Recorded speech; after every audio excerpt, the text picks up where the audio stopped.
사순절 세 번째 주일 예배에 함께 예배하시고 우리 주님께 영광 돌리는 우리 성도님들을 사랑하고 축복합니다. 잘 오셨습니다. 네, 우리 서로 함께 바라보면서 서로 축복하며 인사했으면 좋겠습니다. 우리 지난주에도 인사했지만요, 우리 예수의 길로 나아갑시다. 우리 함께 축복하는 마음으로 이렇게 인사하도록 하겠습니다. 시작. 예수의 길로 나아갑시다. 네, 예수의 길로 나아갑시다. 예수의 길로 나아갑시다. 저희가 사순절을 맞아서 주일 예배 때마다 예수의 길이라는 주제를 가지고 하나님 말씀을 나누고 있습니다. 오늘 세 번째 주일이고요. 오늘은 원수도 사랑하는 십자가의 길이라는 제목으로 우리 하나님 말씀 함께 전하도록 하겠습니다. 사람이 살다 보면 어떻습니까? 사람에게 받는 상처가 생길 때가 있습니다. 그 상처가 치유되지 않으면 그 상처를 준 사람과 원수지간이 되기도 합니다. 가족도 마찬가지고요. 가까웠던 사이도 마찬가지입니다. 아마 어떻게 보면 교회 안에서도 그러한 일들이 일어나고 있는 것 같아요. 가까웠던 사이도 한순간에 원수가 되는 것이 사람의 삶의 모습인 것 같습니다. 그런데 사람은요, 어떻습니까? 상처를 받으면 자연스럽게 그대로 대갚아주고 싶은 마음이 올라옵니다. 억울한 일을 당하거나 모욕을 당해도 마찬가지죠. 그래서 사람들은 오래전부터 당한 만큼 갚아야 공평한 것이다 라는 생각을 해왔던 것 같아요. 이러한 상황과 생각을 법의 언어로 표현한 것이 오늘 본문에 나오는 눈에는 눈, 이에는 이의 원리입니다. 아마 고대 중동에서는요, 이것이 당연스럽게 생각되어져 왔던 것 같아요. 어떤 중동 국가는 지금도 이렇게 하는 국가들이 있는 것으로 알고 있습니다. 그런데 여러분, 원래 이 원리는 복수를 마음껏 해라 라는 의도로 생겨난 법이 아니었습니다. 오히려 보복이 끝도 없이 커지는 것을 막기 위하여서 최소한으로 울타리를 쳐놓은 것이 이 법이었어요. 그 이상으로 복수하지 말라라는 의미였습니다. 그리고요, 하나님께서는요, 이런 부분에 있어서 더 나아가 말씀하시는 것을 볼 수 있습니다. 구약 성경 레위기 말씀을 보면 19장 18절에 분명하게 이렇게 말씀하십니다. 원수를 갚지 말며 동포를 원망하지 말며 내 이웃 사랑하기를 내 자신과 같이 사랑하라. 나는 여호와이니라 라는 말씀이 나오고 있습니다. 이처럼 하나님의 말씀은요, 단순히 보복을 받은 만큼만 해라 라는 그 제한을 넘어서서요, 복수를 금지하는, 오히려 이웃을 사랑하라는 그 방향성을 분명하게 나타내고 있다는 겁니다. 하나님께서 원하시는 방향성은 항상 이것이었어요. 원수를 갚는 일, 악을 악으로 갚는 일, 이것을 막는 것, 오히려 사랑으로 그것들을 변화시켜 나가는 것이 하나님의 방향성이었다라는 겁니다. 그런데도 사람들은요, 하나님의 말씀보다 자신들이 붙잡기 쉬운 쪽, 자신들에게 이해가 되는 쪽만 붙잡았던 것입니다. 그래서 이러한 오랜 시간 그것을 당연하게 여겨왔던 것이고요. 그래서 눈에는 눈, 이에는 이, 이것이 당연스럽게 우리의 삶의 마음 가운데 자리 잡혀 있었다라는 겁니다. 그런데 어쩌면 믿는 우리도 다르지 않을 수 있을 것 같아요. 믿음이 있고 교회를 다녀도요, 누군가에게 상처를 받으면 우리는 속으로는 나도 가만히 있지 않겠어. 언젠가 나도 갚아줘야지. 두고 보자 라는 마음들이 수도 없이 생겨나는 것을 우리가 느끼게 되어집니다.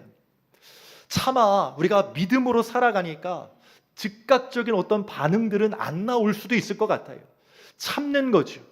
근데 속으로는 어떻다고요? 열불이 나는 거죠. 어떻게든 대갚아 주고자 하는 마음들이 생겨나기에 그냥 속에 그냥 불이 나는 거예요. 그래서 오늘 예수님의 말씀도 레위기 19장 18절의 말씀처럼 오늘 본문의 말씀에서 분명히 이야기하는 것이 사랑으로 악을 악으로 갚지 말라는 이야기인데요. 그런데 실제적으로 이 말씀은 알지만 따르고 싶지 않은 불편한 말씀으로 우리에게 다가올 수도 있다라는 겁니다. 그럼에도 오늘 우리가 이 말씀을 함께 나누어야 할 것은요, 예수님께서 하나님 나라 시민으로서의 삶의 방식을 본인이 직접 보여주셨고 그것에 대해서 말씀하시기 때문입니다.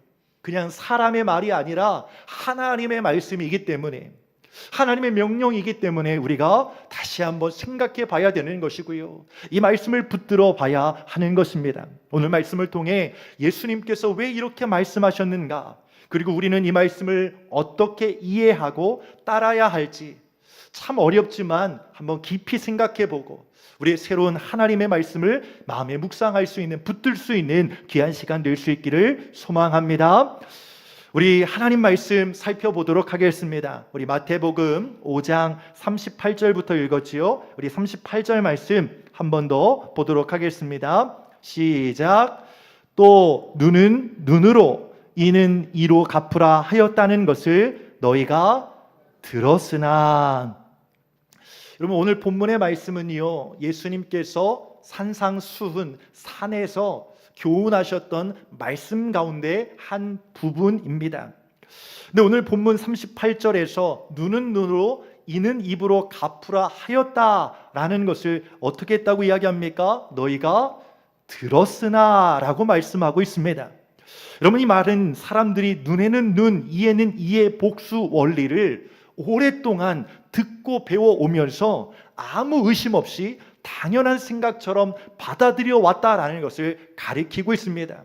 그냥 이렇게 하는 게 당연한 거야 라는 것이지요. 그래서 누가 나에게 피해를 주면 그만큼 대갚아 주는 것이 공평하다, 옳은 것이다 라고 자연스럽게 상식처럼 자리 잡게 되었다라는 거예요. 여러분, 우리는 사람들이 자주 말하는 것을 어느 순간 진리처럼, 그것이 정의로운 것처럼 받아들이기 쉽습니다. 그러나 우리가 정말 귀 기울여야 할 말은요, 사람들의 말이 아니라는 거예요. 오늘 본문의 말씀도요, 이것을 사람이 한 말이냐 하나님의 말이냐 라는 것을 따져봐야 된다라는 것을 우리에게 가르쳐주고 있는 것입니다. 우리가 귀 기울여야 될 것은요, 세상의 상식이 아니라 세상 사람들이 누구나도 할 것 없이 다 말하는 그 말을 듣는 것이 아니라, 여러분, 예수님의 가르침, 예수님의 그 말씀, 하나님의 말씀에 귀 기울이고 그 말씀을 붙들 수 있는 우리가 되어져야 할 줄 믿으시기를 바랍니다. 그렇게 오늘 본문의 말씀을 통해 예수님께서는요, 사람들이 오랫동안 당연하게 여겨온 그 생각 위에 진짜 하나님의 생각은 무엇이냐, 진짜 하나님의 뜻은 무엇인가 라는 것을 말씀하시는 거예요. 그 말씀을 우리가 바라봐야 할 줄 믿습니다. 우리 39절 말씀 한번 볼까요? 39절, 이것이 예수님께서 또한 하나님께서 말씀하고자 하는 부분이었다라는 것인데요, 39절 말씀 같이 읽겠습니다. 시작. 나는 너희에게 이르노니 악한 자를 대적하지 말라. 누구든지 내 오른편 뺨을 치거든 왼편도 돌려대며. 아멘. 예수님께서는 먼저 악한 자를 어떻게 하지 말라고 이야기합니까? 대적하지 말라라고 말씀하셨습니다. 여러분, 이 말씀을 들으면 어떤 생각이 드시나요? 악한 자를 대적하지 말라. 아마도요, 일반적인 우리들의 생각에서는 이 말씀이 조금은 부담스럽거나 불편하거나 혹은 부당하게 들릴 수 있을 것 같아요. 마치 악한 사람 앞에서, 악한 일을 저지르고 있는 사람 앞에서 가만히 있으라는 말처럼, 불의를 그냥 참고 무조건 당하고만 있으라는 말처럼 우리가 들릴 수 있기 때문에 때로는 이 말씀들이 좀 불편함으로 다가올 수 있는 것입니다. 여러분, 그런데 이 말을 잘 살펴보면 그러한 의도의 말씀은 아니라는 것을 우리가 알게 됩니다. 대적하다라는 말의 헬라어 원어를 좀 살펴보면요, 안티스테나이라는 단어를 사용합니다. 안티스테나이, 대적하다라고 번역되는데요, 원래 뜻을 보면 맞서서 되갚다, 같은 방식으로 맞대응하다, 적대적으로 맞서 복수하다라는 뜻으로 이해할 수 있습니다. 다시 말해서 여러분, 이 말씀이, 예수님의 말씀이, 악한 자를 대적하지 말라는 말씀이 악을 보고도 아무 말도 하지 마라, 불의를 보고도 못 본 채 하라 라는 말씀으로, 의도로 말씀하시는 것이 아니라 악을 이긴다고 하면서, 믿는 자라고 하면서 악의 방식으로 똑같이 되갚아주지 말라라고 말씀하시는 것입니다. 여러분, 그 이유가 무엇 때문이라고요? 악의 방식으로 되갚는 것은요, 똑같은 방식으로 되갚는 것은요, 거기에서 끝나지 않는다라는 겁니다. 우리도 똑같이요, 되갚아주면 어떤 일이 일어날까요? 상대방은 또다시 더 큰 반응으로 돌아오게 될 겁니다. 말다툼으로 시작된 문제가 어디까지 번져나가요? 서로를 죽이는 일들까지도 여러분 뉴스에 보면 일어나는 것을 보게 되어집니다. 말다툼한 것 때문에 친구를 죽여요. 말다툼한 것 때문에 어떤 직장의 일터에서 사람들을 죽이는 일들이 뉴스에서 일어납니다. 그냥 소설 속의 이야기가 아니라 실제로 우리의 삶 속에서 일어나는 것이다라는 거예요. 무엇 때문에 일어나는 거라고요? 똑같이 되갚아줘야 된다라는 생각 때문에, 아니요, 더 크게 갚아줘야 된다라는 그 생각 때문에 이 악순환이 끊이지가 않는 것입니다. 그렇다면 어떻게 해야 되는가? 예수님께서는 악한 자를 대적하지 말라고 말한 다음에 뭐라고 이야기하시냐면, 어쩌면 이해가 되지 않는 부분일 수도 있겠지만요, 이런 말씀을 합니다. 누구든지 내 오른편 뺨을 치거든 왼편도 돌려대라 라는 말씀을 하고 계십니다. 참 이 말씀도 어려운 말씀인 것 같아요. 오른편 뺨을 맞았는데 왼편을 댄다, 왼편도 때리게 한다라는 의도로 우리에게 들리기 때문입니다. 이 부분을 좀 깊이 살펴보면 좋을 것 같아요. 여러분, 오른편 뺨이라는 표현이 나오는데요, 왜 하필 오른편 뺨일까? 오른편 뺨을 맞는다라는 것이 어떤 의미가 있는가를 좀 살펴보면, 여러분, 그 당시 사람들 대부분은요, 오른손잡이였습니다. 유다 사람들도 마찬가지였어요. 대부분이 오른손잡이였습니다. 왜냐하면 고대 중동 문화에서요, 왼손의 그 의미는요, 부정하다라는 의미를 가지고 있어요. 그래서 왼손잡이 자체가 사람들에게 있어서요, 굉장히 부정한 사람으로 느껴졌습니다. 그래서 의도적으로요, 왼손잡이로 태어났어도 오른손잡이로 바꿨어요. 오른손만 사용했다라는 겁니다. 그럼 한번 생각해 보자고요. 오른손잡이인 사람이 오른편, 상대방의 오른편 뺨을 때리려면 어떻게 때려야 돼요? 어떻게 때려야 돼요? 왼편 뺨이면 손바닥으로 치면 돼요. 그죠? 근데 왜 오른편 뺨을 치려면 어떻게 쳐야 됩니까? 이렇게 쳐요? 아니죠. 보통 손등으로 친다라는 겁니다. 이런 식으로 손등으로 그 오른편 뺨을 친다라는 것이지요. 근데 여러분, 손등으로 뺨을 때리는 행위가 어떤 의미가 있느냐? 상대방을 굉장히 낮은 자로 여기고 모욕하는 모멸의 행위가 손등으로 그 뺨을 치는 행위였다라는 겁니다. 너는 나보다 한참 낮은 위치에 있는 존재야. 너는 나의 종과 같은 사람이야. 너는 아무것도 아닌 존재야 라는 것을 사람들이 있는 데서 보여주고자 할 때 뭘로 했다고요? 손등으로 뺨을 때렸다라는 겁니다. 공개적으로 수치를 당하는 행위, 인격을 짓밟는 행위 자체가 이것이었다라는 겁니다. 아마도 이 대목에서요, 당시 사람들은, 이 예수님의 말씀을 듣던 사람들은 적잖이 충격을 받았을 것입니다. 왜냐하면 사람에게 제일 견디기 힘든 것 중에 하나가 무엇일까요? 뭔가 몸이 아픈 것인가? 누가 나를 아프게 하는 것인가? 그것보다도 사람들 앞에서, 가족들 앞에서 수치와 모멸을 당하는 것, 그러면 그것이 가장 견디기 힘든 일 중에 하나였다라는 겁니다. 차라리 좀 손해보는 것은 참을 수 있어요. 사람들 앞에서 무시당하고 업신여김을 당하면요, 여러분, 견디기 힘든 것이 사람의 본능입니다. 그런데도 예수님은 뭐라고 이야기했습니까? 맞서 싸우지 말고 왼편을 돌려대라고 이야기했어요. 여러분, 그런데 여기서 오해하지 말 것은요, 드라마 같은 곳에서 어쩌면 사람들에게도 누가 때리거나 할 때 이런 사람들 있잖아요. 더 때려봐. 막 이렇게 막 고개를 막 들이대는 사람들이 있잖아요. 더 때려. 야, 더 때려봐 라고 말하는 사람들이 있잖아요. 마치 머리를 들이밀면서 도발하는 것처럼 우리가 생각할 수 있는데 그런 의도는 아니었다라는 겁니다. 왜 그런가?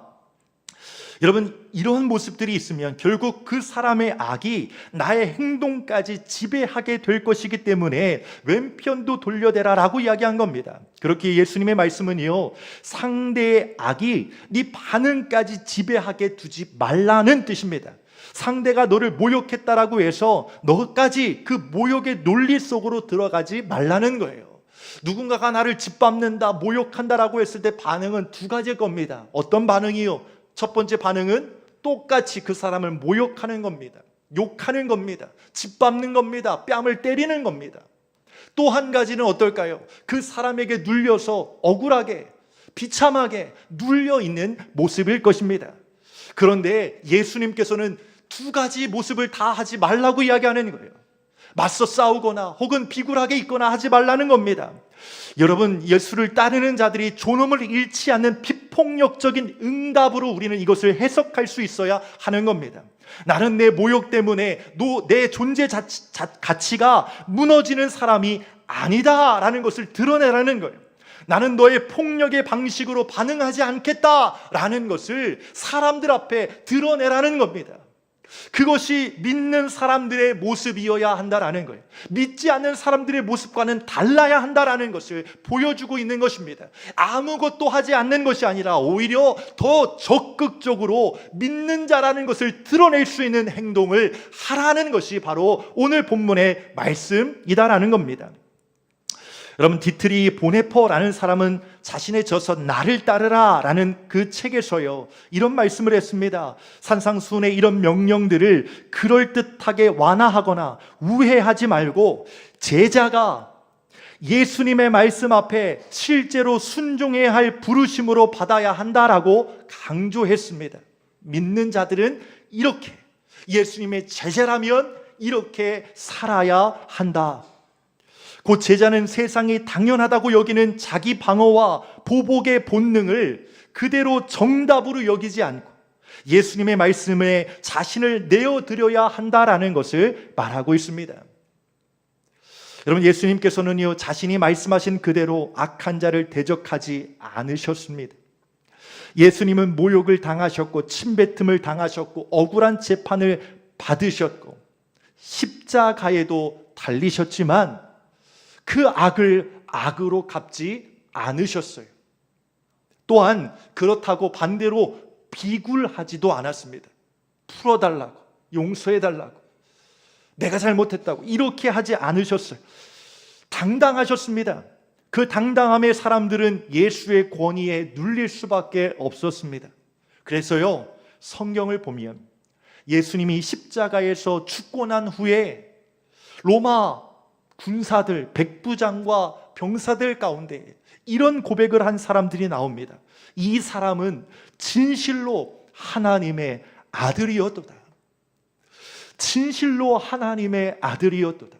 여러분, 상식적으로 생각하면 십자가에서 내려와야, 십자가에서도 죽지 않고 살아있어야 하나님의 아들이라고 느낄 것 같은데, 예수님의 모습, 당당했던 모습, 십자가 앞에서도 죄짓지 아니하시고 오히려 자기를 십자가에 달리는 자들을 위하여서 기도하셨던, 그들을 축복하셨던, 여러분, 그 모습을 바라보면서 이 병사들은, 군사들은 이 모습이야말로 하나님 아들의 모습이구나 라는 것을 느꼈다라는 것입니다.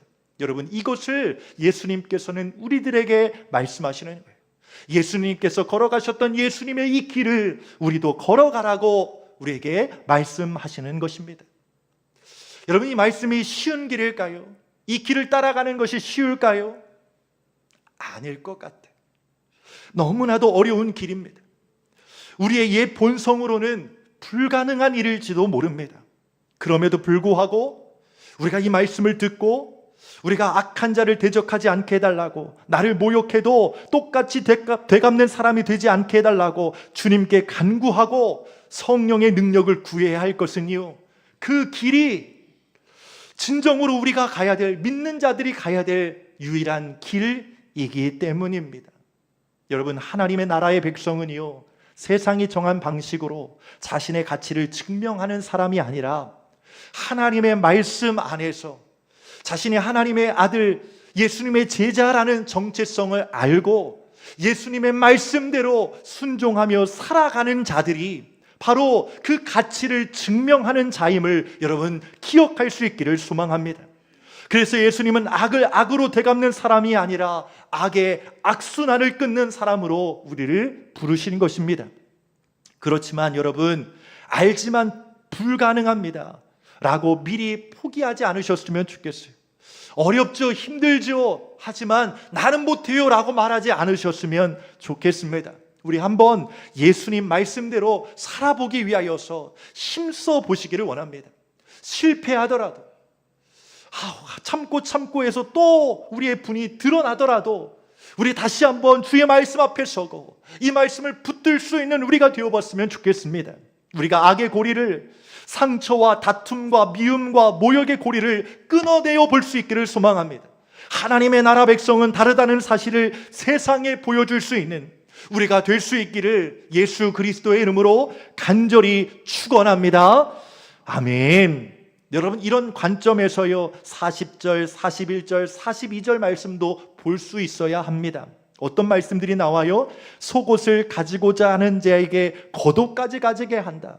이게 뭐라고요? 믿는 자로서의 적극적인 반응, 믿는 자로서의 반응이 나타나야 한다는 것이지요. 억지로 오리를 가게 하는 사람과 맹리를 가래요? 심리까지도 동행하라고 이야기합니다. 구하는 자에게 주라고, 꾸고자 하는 자에게 거절하지 않은 일도 이야기하고 있습니다. 같은 의미예요. 악을 악으로 갚지 않는 일, 오른뺨을 맞거든 왼뺨도 돌려대라는 말씀과 동일하게 믿는 자로서 당당하게, 믿는 자로서 세상의 원리대로 살아가지 말라는 이야기를 우리에게 하고 있는 것입니다. 그런데 여기까지만 되더라도 조금 도전해 볼 수 있을 것 같아요. 근데 더 보면요, 예수님께서 정말 어떻게 보면 최고 난이도의 말씀을 우리에게 하시는 것을 보게 됩니다. 어떤 말씀인가 같이 한번 살펴보도록 하겠습니다. 44절 말씀입니다. 44절 말씀 같이 한번 읽겠습니다. 시작. 나는 너희에게 이르노니 너희 원수를 사랑하며 너희를 박해하는 자를 위하여 기도하라. 아멘. 여러분, 예수님께서 악을 악으로 갚지 않는 것, 그리고 나에게 상처 준 사람, 나를 힘들게 한 사람을 용서하라라는 정도가 아니라 사랑하라고까지 말씀하여 주셨습니다. 더군다나 그 사람을 위하여 기도하라고까지 말씀하시는 것을 보게 되어집니다. 여러분, 우리 한번 솔직해 보면 좋을 것 같아요. 원수를 사랑할 수 있겠습니까? 원수를 사랑할 수 있습니까? 여러분을 박해하는 사람, 여러분의 마음을 어렵게 만드는 사람, 나에게 상처를 주는 사람을 위하여 여러분 기도할 수 있겠습니까? 이렇게 기도할 수는 있겠지요. 저 왼수의 다리를 부러뜨려 주시옵소서. 아니면 그 사람 가다가 벼락 맞게 하여 주시옵소서. 이런 기도는 할 수 있을 것 같아요. 그죠? 근데 그 사람을 축복하며 여러분 기도할 수 있겠습니까? 어려울 것 같아요. 그런데 여러분, 예수님이 말씀하신 기도는 그런 기도가 아니었습니다. 예수님은 원수를 향한 저주의 기도가 아니라 원수를 향한 축복의 기도를 말씀하고 계십니다. 이게 어떻게 가능할까? 누군가 나를 미워하고 나를 괴롭히고 나에게 상처를 주었는데 그 사람을 사랑하는 것, 그 사람을 위해 기도하는 것이 과연 가능한 일인가? 사실 이 말씀은 우리의 힘으로는 불가능에 가까운 말씀입니다. 우리의 지혜로는, 우리의 결단으로는, 우리의 마음 먹는 거로는 아마 할 수 없는 일일 것입니다. 그래서 우리는 이 말씀을 단순한 도덕적인 명령으로 이해하면 안 됩니다. 예수님은 하나님 나라의 백성은 어떤 마음으로 살아가야 하는가, 어떤 사람인가를 보여주고 계십니다. 그래서 예수님은 이어서 왜 이 말씀을 하시는지 그 이유를 설명하고 있는데요. 45절 말씀 보면 이렇게 말씀합니다.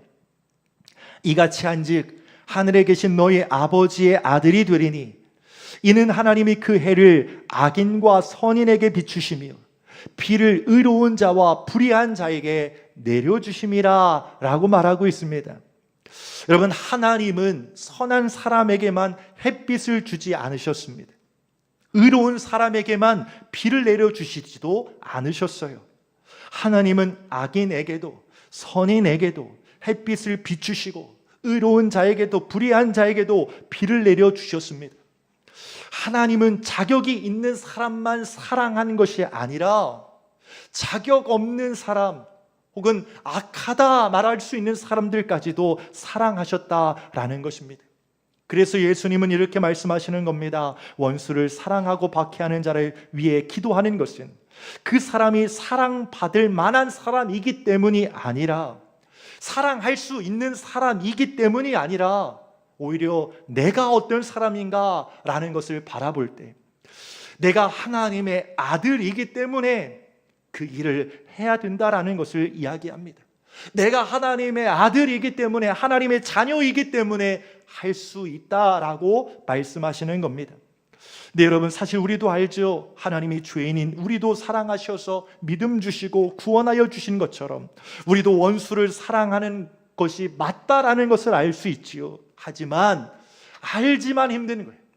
알지만 그렇게 하기가 힘든 겁니다. 내 감정이 그렇게 따라가지 못하는 것이지요. 그렇다면 여러분, 포기하시겠습니까? 이 말씀은 버리는 말씀, 이 말씀은 내가 따를 수 없는 말씀이다라고 여기고 그냥 넘겨버리시겠습니까? 여러분, 어쩌면 이 말씀을 포기하는 것은요, 내가 예수님께서 가신 그 길을 포기하겠다, 우리에게 가라 하시는 예수의 길을 나는 갈 수 없다 말하는 것과 똑같다라는 겁니다. 그것이 무슨 말씀입니까? 나 믿음 포기하겠습니다, 나 믿지 않겠습니다 라고 말하는 것. 하나님이 나를 사랑하신다라는 것, 사랑하셨다라는 것, 그래서 나를 구원하셨다라는 것 자체를 나는 따르지 못하겠습니다 라고 말하는 것과 똑같은 것. 그렇기 때문에 여러분에게 말씀하십니다. 어렵지만 포기하지 마시고, 어렵기에 더 우리가 힘써서 이렇게 하기 위하여 이 말씀을 붙들고 묵상하고 여러분 씨름하고 신음하고 여러분 붙들고 나아갈 수 있었으면 좋겠습니다. 왜요? 우리가 우리의 믿음을 넘어뜨리는 것 자체가 바로 여기 안에 있기 때문이에요. 우리가 끝까지 믿음으로 나아가지 못하는 일이 바로 여기 때문에 있다라는 거예요. 원수 때문에, 상처 때문에, 억울한 일 때문에, 사랑하지 못하는 것 때문에 나의 믿음의 수준이 이 밑바닥에 머물러 있는다라는 겁니다. 이것을 뛰어넘으라는 거예요. 그렇기 때문에 여러분, 우리에게 한번 이렇게 해보면 어떨까 생각해 봅니다. 먼저 하나님 앞에서 내 마음을 정직하게 인정하는 거예요. 여러분, 시편을 보면 다윗도 하나님 앞에서 이렇게 기도하는 것을 볼 수 있습니다. 여호와여, 악인을 심판하소서. 나를 힘들게 하는 저 악인, 저 원수를 꺾어주시옵소서 라는 시편의 말씀이 나와요. 아주 솔직한 마음 아닙니까? 여러분, 하나님은 우리의 분노와 억울함을 숨기라고 하시는 분이 아니십니다. 하나님 앞에 가지고 와서 그것을 다 토해놓으라고 말씀하시는 분이 하나님이십니다. 그래서 원수를 사랑하기 위한 첫 번째 단계는요, 억지로 괜찮습니다, 그래요, 사랑하겠습니다 라고 말하는 것이 아니라 내 솔직한 마음, 주님, 저는 아직 저 사람을 정말 사랑할 수 없습니다. 저 사람이 너무 밉습니다. 저 사람이 나에게 준 상처가 너무 아픕니다. 이처럼 그 마음을 하나님 앞에 정직하게 가져와서 솔직하게 고백하고 기도하는 것. 그래서 사람으로부터 위로받는 것이 아니라, 사람으로부터 상처를 치유받는 것이 아니라 하나님으로부터 그 상처받은 마음, 억울한 마음을 위로받고 다시 힘을 얻는 그 시간을 가져보라라는 것입니다. 그리고 그 다음은요, 이 단계로 좀 넘어가면 좋을 것 같아요. 아까도 말씀드렸지만 그 사람을 바라보기 전에 나를 바라볼 수 있는 시간이 되었으면 좋겠어요.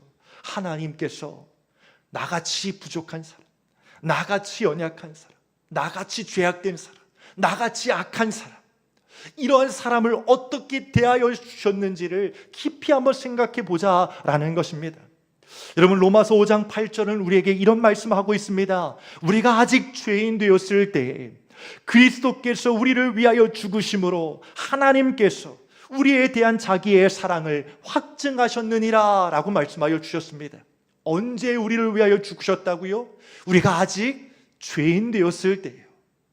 여러분, 우리는 상대방이 나에게 준 상처, 아픔, 억울함만 생각할 때가 있습니다. 하지만 실상 우리의 모습을 뒤돌아보면 우리도 누군가에게 상처를 주고, 우리도 누군가에게 억울한 마음을 들게 하고, 누군가를 넘어뜨리는 그런 사람이 였을 수도 있다는 겁니다. 하나님 편에서 우리를 바라보면 우리는 선한 것이 없는 존재였습니다.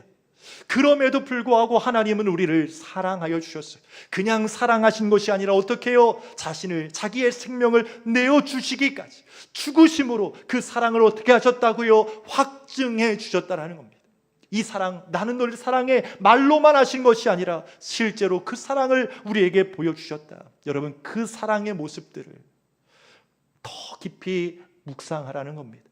그 사랑이 얼마나 큰 것인지를 우리의 마음에 담으라는 것입니다. 우리가 때로는요, 하나님 나를 사랑하신다라고 생각하고 이해는 하지만 그 사랑의 깊이와 넓이를 우리가 잊고 살 때가 있는 것 같아요. 나는 사랑받을 만한 존재였다라고 인식하면서 사는 것 같아요. 아니요, 그렇지 않습니다. 하나님의 은혜가 아니었다면 우리도 세상의 악한 자들과 똑같은 모습이었다라는 것을 인정하셔요. 그리고 그 사랑, 예수님의 사랑이 얼마나 큰지를 다시 한번 고백하고 찬양할 수 있는 우리가 될 수 있기를 소망합니다. 마지막으로요, 사랑은 감정에 머물러 있으면 안 되고요, 작은 행동에서 그 사랑은 시작될 수 있다는 것을 생각하셨으면 좋겠습니다. 원수를 사랑하라는 것은요, 갑자기 따뜻한 감정이 생기는 것을 의미하지 않아요. 성경이 말하는 사랑은요, 먼저 행동으로 시작하라고 이야기합니다. 그래서 예수님도 원수를 위해 기도하는 것부터 시작하라고 말씀하고 있는 거예요. 왜냐하면 기도는 상대보다 먼저 내 마음을 바꾸기 때문입니다. 처음에는 억지로 기도할 수 있습니다. 주님, 정말 싫어도 이 사람을 축복해 주세요. 힘들지만 이 기도를 시작하면, 진심이 아닐 수 있지만 그 기도가 계속되어지다 보면 어느 순간 우리의 마음이 조금씩 바꾸어질 수 있다는 것을 보여주고 있는 것입니다. 그래서 많은 신학자들은 이렇게 이야기합니다. 원수를 위해 기도하기 시작하면 하나님이 먼저 내 마음을 고치신다. 그래서 어떤 마음으로 변하게 되는가? 저들도 불쌍한 자구나. 나를 힘들게 하고 나를 상처 입게 만들었던 사람도 하나님께서 그들을 긍휼히 여기시고, 그런데도 아직 하나님의 사랑을 알지 못하는 긍휼한 자들이구나, 불쌍히 여기는 마음들이 생겨나게 되어진다라는 것입니다. 사랑하는 성도 여러분, 예수님은 자신을 십자가의 죽음의 자리까지 가게 만든 사람들을 위하여서 아까도 말씀드렸지만 아버지, 저들을 사하여 주시옵소서, 자기들이 하는 것을 알지 못함이니이다 라고 십자가에 달려있는 상태로 그들을 위하여 기도하셨습니다. 여러분, 사순절은 우리가 그 십자가에 달리셔서 그렇게 기도하셨던 예수님을 다시 바라보는 시간입니다. 혹시 우리 마음속에 아직도 미워하는 사람이 있으십니까? 아직도 용서하지 못한 사람이 있으신가요? 여러분, 예수님은 그 사람을 사랑하라고 말씀하셨습니다. 그 사람을 위한 말씀이기도 하지만요, 사실 이 말씀은 우리 때문에 주신 말씀입니다. 그 사람 때문에 하나님 앞에 나아가지 못하는 우리를 위하여, 그 사람들 때문에 기도하지 못하는 우리를 위하여, 그 사람 때문에 믿음의 성숙을 이루어가지 못하는 우리를 위한 말씀이다라는 것을 기억할 수 있기를 소망합니다. 그렇게 오늘 우리에게 주신 말씀 앞에서 그 사람을 당장 사랑하려고 애쓰기보다 먼저 하나님 앞에 기도를 시작하는 우리가 되었으면 좋겠습니다.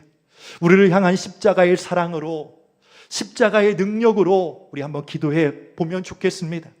주님, 제 마음을 바꾸어 주시옵소서. 주님, 제게 사랑의 마음을 주옵소서. 주님, 제가 예수의 길을 따라가는 하나님 나라 백성임을 깨닫게 하여 주시옵소서. 할렐루야.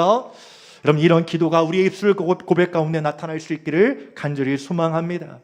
벌써 사순절 세 번째 주일입니다.